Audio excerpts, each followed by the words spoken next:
Okay, this is part 3. This is the last part of the adjective and adverb chapter. When you get finished with this, you will be finished with your lecture, and you can get all your homework finished. This part is talking about comparative and superlative adjectives and adverbs. I've made a chart on the board. I'm going to try to position this so that you can see it a little more clearly, and we're going to go over that. You might want to draw this chart in your paper, in your notes, because I want to be sure that you understand how to do this. That made that worse. For some of you, this should be a complete review. For some of you, this may be new. It doesn't really matter if it's new or review, because you're going to learn it right now. Comparative is talking about when we're talking about the difference between comparative and superlative, we're just talking about the number of items being compared. So this section of the chart says items being compared. If you can't see it, I notice there's a glare here. In comparative, there are 2 items being compared. And in superlative forms, there are 3 or more items being compared. So if I am comparing 2 apples, and I have this apple over here, and I say this apple is redder than this apple, then I've used the adjective red, and I'm using that in a comparative form. I'm comparing the redness of 2 apples, and I'm saying this one is redder. Okay, so because I'm comparing 2 or more items, I'm using comparative form. If I had 3 apples, okay, well actually, if I had 3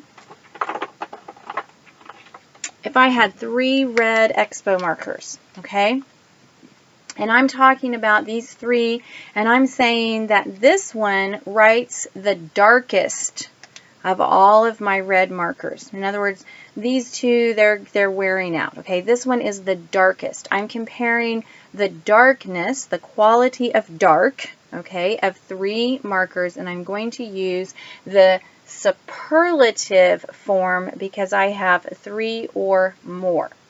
Now, the ending that I just used was based on the word that I was using to compare. First, I was talking about red, which is a 1-syllable word. And then I was talking about dark, which is another 1-syllable word. So if I have a 1-syllable word, that's what this box says, 1 syllable, then I use the suffix ER. Remember that ER has meaning. It's a suffix. You can look it up in the dictionary. Or I use the suffix EST, the word ending EST, redder and darkest. Okay, ER and EST, because I was using 1-syllable words. If I actually began talking about something that has 3 syllables. So I'm talking about how beautiful something or someone is. I'm talking about a sunset that I saw.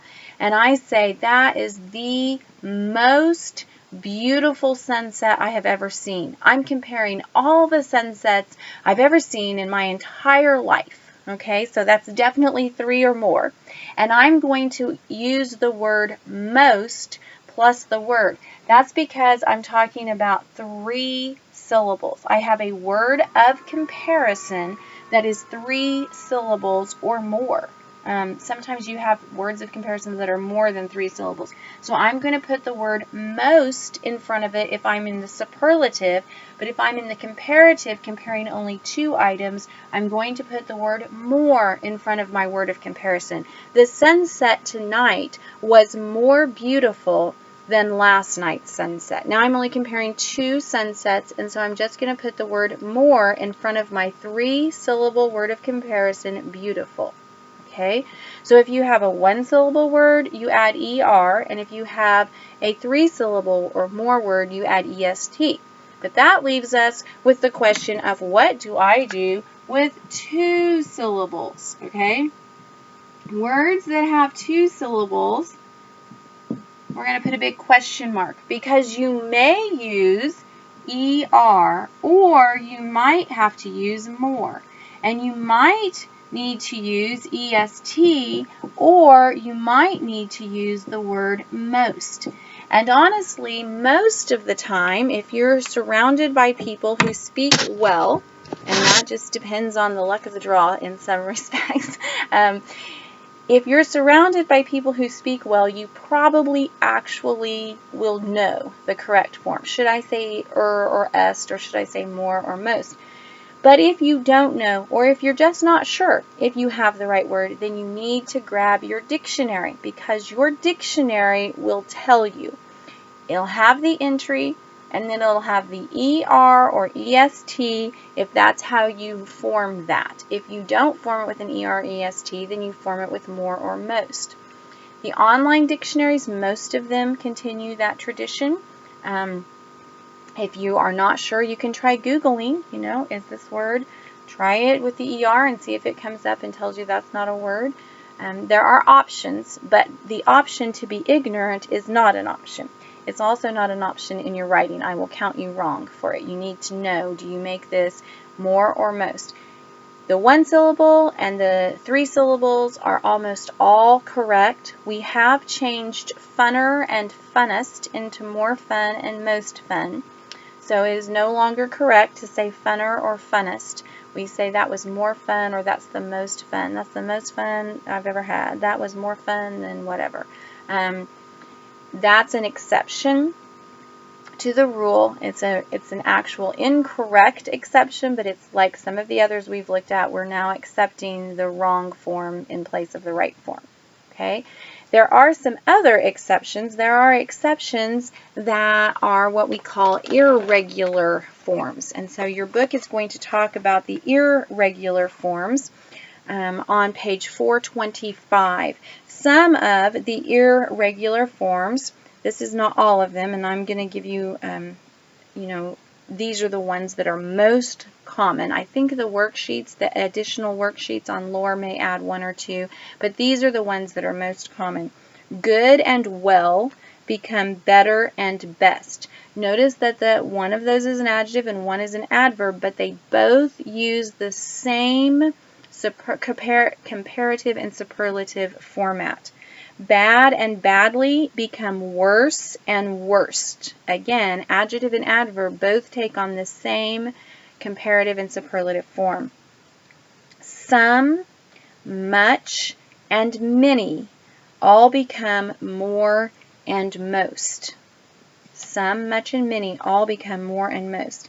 Little becomes less and least, and far becomes farther or further, and then farthest or furthest. And actually, you will have people who tell you one is right and one is wrong. The truth is either is fine.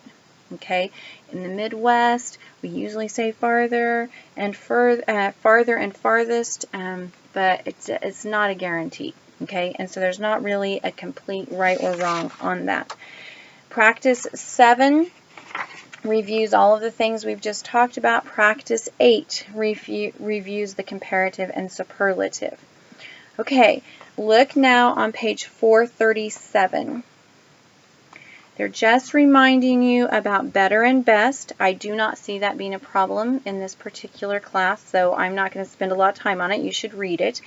What I do see as a problem, we've discussed this before, we're just going to discuss it again, is fewer and less. Remember that has to do with count and non-count items. When you're comparing or making a superlative form of count or non-count items, okay? If you can count the items, you use the word fewer. If you cannot count the items, you use less. So if again we hold up my markers and I have 4 markers in this hand and 2 in this hand, I have fewer markers in my hand, in my right hand, than I do in my left hand. I have fewer, and I know that I have fewer because I can count them. 1, 2, 1, 2, 3, 4. I can count them, so I'm going to use fewer.